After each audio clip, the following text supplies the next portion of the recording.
প্রতিবেদনে আসলে আমরা যে চিত্রটি দেখছিলাম সেটি কিন্তু মূলত বিকেল পর্যন্ত সময়কার যে চিত্র সেটি, কিন্তু পরিস্থিতি আসলে এখন কেমন সেটি কিন্তু এখন জানবার বিষয়। এবং সেই সিলেটের সবশেষ পরিস্থিতি জানতে আমাদের সঙ্গে এই মুহূর্তে যুক্ত হবেন সহকর্মী রাকিবুল রাফি, এবং তার কাছ থেকে আমরা জানার চেষ্টা করবো সিলেট অঞ্চলের বন্যার কবলিত যে সবশেষ পরিস্থিতি, মানুষ এখন কেমন অবস্থায় রয়েছেন, কিভাবে তারা দিন যাপন করছেন, সেই বিষয়গুলো আমরা রাফির কাছ থেকে জানতে চাই।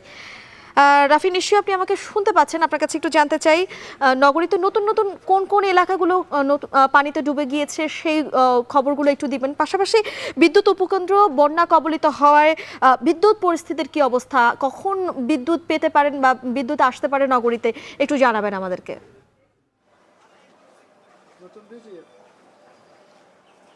দেখুন, এই মুহূর্তে আমি দাঁড়িয়ে আছি সিলেটের যে বাণিজ্যিক এলাকা সেটা এখানে আমরা দাঁড়িয়ে আছি, এবং এখানে যে সুরমার যে পার বা লাগোয়া যে দোকানগুলো সেগুলো কিন্তু একরকম প্লাবিত হয়ে গিয়েছে। এবং একই সাথে সাথে আপনি বলেছেন যে বিদ্যুৎ উপকেন্দ্রের কী অবস্থা। আসলে বিদ্যুৎ উপকেন্দ্র 3 এখনও পর্যন্ত নিয়ন্ত্রণে রয়েছে, এবং মেয়র এবং যারা সেনাবাহিনীরা আছেন তারা মেয়রের সাথে পরিদর্শনে এসেছেন এবং কাজে লেগে গিয়েছে। মেয়র বলছেন যে সেনাবাহিনী মোটামুটি কাজে লেগে গিয়েছে, এবং একই সাথে সাথে সুরমার যে পার যে রয়েছে সেখানে প্রায় 1200 বস্তা আর মতো বালুর বস্তা সেখানে রয়েছে, তবে সেগুলো গলেও কিন্তু পানি ঢুকছে। এবং মেয়র বলছেন যে আরও 1600-র মতো বস্তা তিনি তাৎক্ষণিক ব্যবস্থা করবেন বলে জানিয়েছেন, এবং সেনাবাহিনী এখনও তৎপর আছে এ নিয়ে।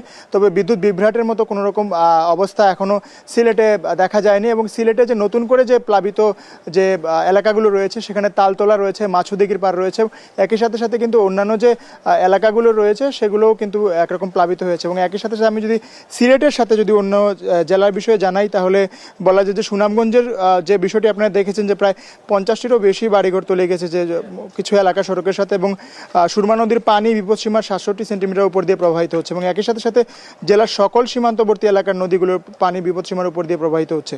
এবং কোম্পানিগঞ্জের যে অবস্থা যদি আমি জানাই, কোম্পানিগঞ্জের প্রায় 4টি আশ্রয়কেন্দ্র যেখানে তেলিখালের অবস্থিত, সেখানের যে মানুষজনরা রয়েছেন তারা প্রায় আশ্রয়কেন্দ্রে জায়গা পাচ্ছেন না বলে শহরের দিকে প্রবেশ করছেন।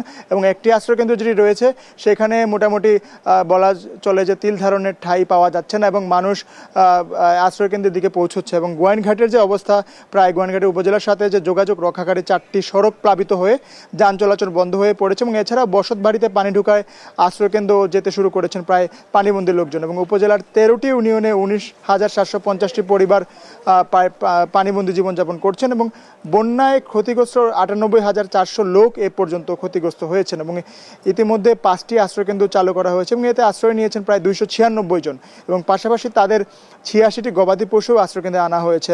একই সাথে সাথে আমি যদি জানাই যে প্রায় গত 24 ঘন্টায় উজানে বৃষ্টিপাত হচ্ছে প্রায় 400 মিলিমিটার মতো, এবং সিলেটে যে 71 মিলিমিটার বৃষ্টিপাত হয়েছে। এবং এখন পর্যন্ত বৃষ্টিপাত অব্যাহত নেই, কিছু 5টার দিকে বৃষ্টিপাত বন্ধ হয়েছে। তবে রাতের দিকে যদি বৃষ্টিপাত বেড়ে যায় এবং উজানের ঢল যদি বেড়ে যায় তাহলে কিন্তু বন্যার যে রেড অ্যালার্ট জারি করা হয়েছে সেটা কিন্তু একরকম হয়ে যাবে বলা চলে। তো এই ছিল আমার কাছে সিলেটের বন্যা পরিস্থিতির সর্বশেষ খবরাখবর। সিলেটের বন্যা পরিস্থিতির খবর জানাতে আমাদের সঙ্গে যুক্ত হয়েছিলেন সহকর্মী রাকিবুল রাফি। এই মুহূর্তে কিন্তু সিলেট এবং সুনামগঞ্জের যে বন্যা পরিস্থিতি নিয়ে আমরা কথা বলছিলাম, এই বিষয়ে